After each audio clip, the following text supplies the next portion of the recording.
आरक्षणाच्या धोरणाच्या पाठीत सुरा खोपसण्याचं काम यांनी केलं। आरक्षणाच्या धोरणाची काटेकोर अंमलबजावणी होणं आवश्यक होतं आणि ती करण्याची जबाबदारी सरकारची असते आणि इतकी वर्ष सरकार राहुल गांधीच्या पक्षाचं होतं।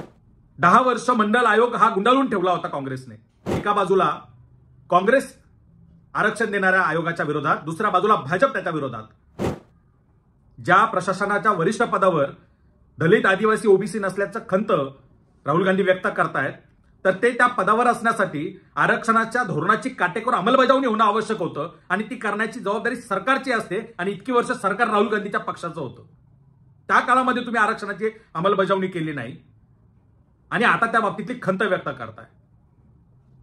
10 वर्ष मंडल आयोग हा गुंडाळून ठेवला होता काँग्रेसने। व्हीपी सिंगांचं सरकार आलं, त्या सरकारच्या काळात बाळासाहेबांच्या पुढाकाराने, बाळासाहेब आंबेडकरांनी घेतलेल्या भूमिकेमुळे, व्हीपी सिंगांनी दाखवलेल्या हिमतीमुळे मंडल आयोग लागू झाला। काँग्रेसने लपवून ठेवला, राबवला नाही। व्हीपी सिंगांनी मंडल आयोग लागू केला म्हणून त्याच्या विरोधात भाजपने देशभर कमंडल यात्रा काढली, त्याचा विरोध केला, सरकार पाडलं। म्हणजे एका बाजूला काँग्रेस आरक्षण देणाऱ्या आयोगाच्या विरोधात, दुसऱ्या बाजूला भाजप त्याच्या विरोधात। या दोघांच्या शिवाय तिसरा पर्याय जेव्हा सत्तेवर आला त्यावेळेला इथल्या ओबीसींना त्यांचे अधिकार मिळालेले आहेत।